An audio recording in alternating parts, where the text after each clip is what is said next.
तो ज़ंजानी साहब आ गए और आपको दूसरा पता है कि इरफान पठान की रिहाइशगाह के ऊपर अफ़गान प्लेयर्स के लिए खाना शाने का एहतमाम हुआ और अदनान समी साहब ने वहाँ परफॉर्म किया।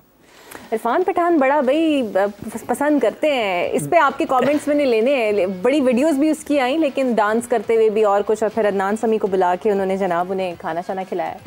खैर, ज़ंजानी साहब हमारे साथ मौजूद है। ज़ंजानी साहब, welcome to the show sir. आप भी बड़े दिनों बाद सितारों की तरह मुझे लगता है गायब हो जाते हैं। अफ़गानिस्तान के सितारे सर कुछ पकड़ में आ रहे हैं आज आपकी?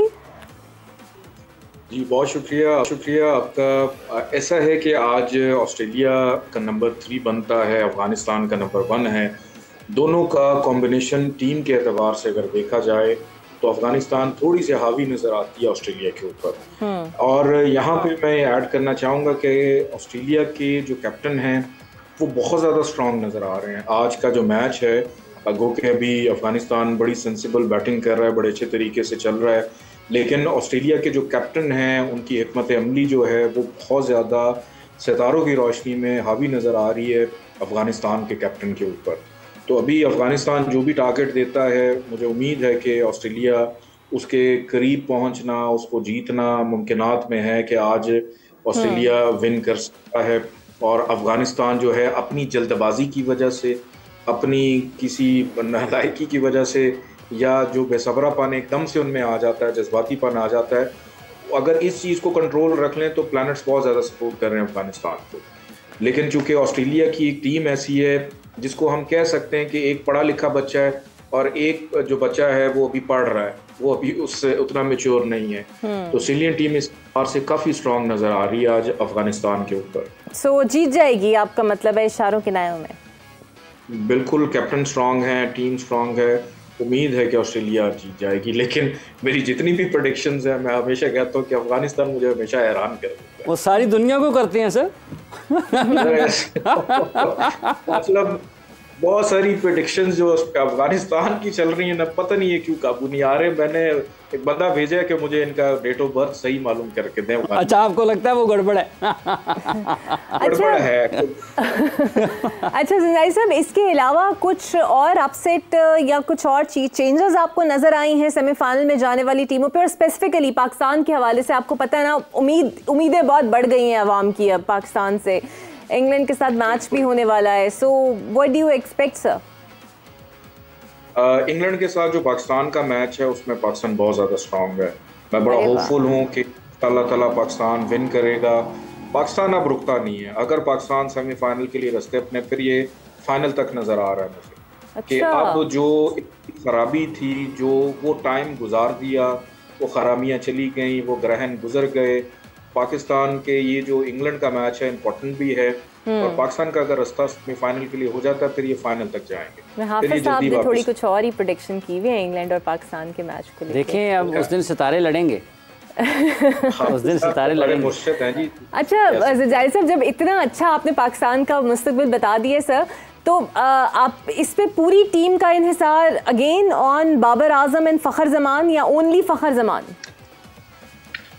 लेकिन जी ओनली फ़खर ज़मान की मैं बात नहीं करूंगा। वो कि फ़खर ज़मान का उस दिन अच्छा था, उन्होंने अच्छी परफॉर्मेंस दिखाई है। इवन उनके साथ बाबर भी टिके रहे हैं, मैं बाबर को भी क्रेडिट दूंगा, बाबर ने भी अच्छा खेला। वो बॉलर्स हमारे नहीं चल सके, लेकिन जो बैट्समैन थे उन्होंने कोशिश की टीम को आगे रन रेट को अच्छा रखने की। तो उस दिन टीम पाकिस्तान भी स्ट्रांग है और बाबर आजम भी स्ट्रांग नजर आ रहा है। दोनों प्लेयर नजर आ रहे हैं। अच्छा, और शाहीन कोई विकेट नहीं ले पाए, और शाहीन के इंडिविजुअल तौर पर सितारे? शाहीन के जो सितारे हैं उस दिन लेंगे विकेट, इंशाल्लाह लेंगे। हम सारे मिलके हाफिज साहब को गलत साबित करेंगे इंशाल्लाह। मैं ये आपसे पता है क्यों पूछ रही हूँ, क्योंकि अक्सर ना जब सितारे कोई गड़बड़ होते हैं ना, आप उस दिन हमारे साथ नहीं होते।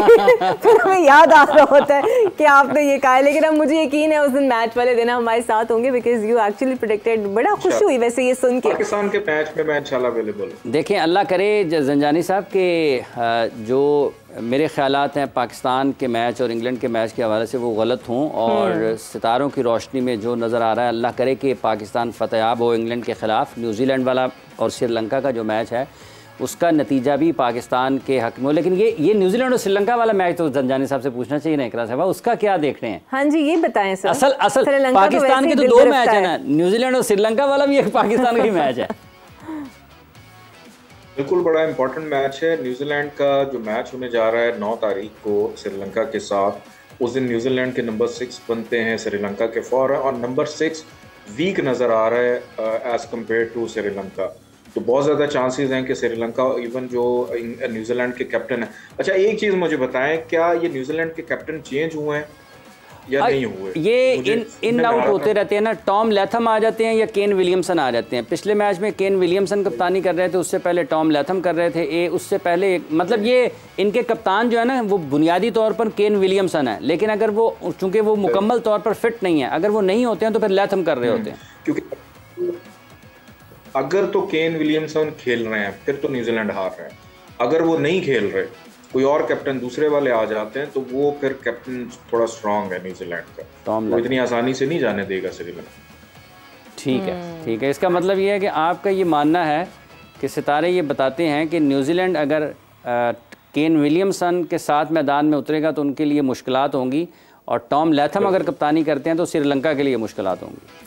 अच्छा, श्रीलंका की अगर अब ये बात हो ही रही है तो कल वाली कंट्रोवर्सी, हाफिज साहब आपको पता ही है, हमने कल ट्रांसमिशन के दौरान ही उस पर बात की, but the thing is that things have moved beyond that now. बहुत बढ़ गई स्पोर्ट्समैनशिप और कंट्रोवर्सीज, इवन जो प्लेयर्स हाथ मिलाते हैं ना, श्रीलंकन टीम ने वो हाथ भी नहीं मिलाए, जो बेसिक स्पोर्ट्समैन स्पिरिट होती है। बांग्लादेश ने गलत किया या श्रीलंका ने कुछ ज़्यादा दिल पे ले लिया? देखिए, दिल पे भी लिया। कवानीन के मुताबिक अगर उन्होंने किया तो कानून उनको उसकी इजाज़त देता है, कानून उसकी इजाज़त देता है।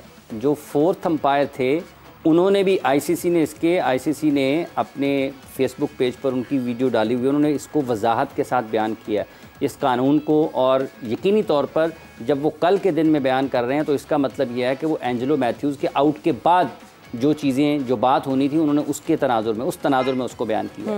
तो ये आईसीसी ने अपनी तरफ से 4th अंपायर के ज़रिए भी इस चीज़ को वजाहत के साथ बयान कर दिया। फिर ऑन फील्ड जो अंपायर थे उन दोनों ने भी उस शकीब के जो अपील थी उसके ऊपर उनको आउट करार दिया। अब ये कवानीन के अंदर है, कानून के मुताबिक उन्होंने आउट दे दिया। बाद जब मैच वो आए थे बोलने के लिए उनके कप्तान श्रीलंका के, तो उन्होंने कप्तान ने अंपायर्स के हवाले से वो नाखुश थे कि अंपायर्स को इसको ज़्यादा बेहतर तरीके से इस मामले को हल कर सकते थे, यानी उनको टाइम दे सकते थे। लेकिन अब कवानीन उसकी इजाज़त देते हैं, उन्होंने कानून के मुताबिक फ़ैसला किया। एक बहस ये है कि कानून था या नहीं था, कानून है, कानून के मुताबिक फ़ैसला हुआ। दूसरी बात यह है कि क्या इसमें स्पिरिट को लाना चाहिए था, तो ये उसका फ़ैसला है, कप्तान का, शकीब का फ़ैसला है कि क्या वो उनको इजाज़त देता है इस चीज़ की मुखालिफ टीम के खिलाड़ी को या नहीं देता। बाज़ औक़ात ऐसा होता है कि कप्तान दे भी देते हैं, बाज़ औक़ात नहीं भी देते, क्योंकि उनका अपना फ़ैसला होता है। तो अब उसके बाद जब आप आगे चले जाएँ, मैच के बाद भी आप हाथ ना मिलाएं, तो मेरा ख्याल है चूँकि मैच की अहमियत इस लिहाज से भी है कि चैम्पियंस ट्रॉफ़ी है, फिर गुस्सा भी होता है, हारना तो कोई नहीं चाहता ना।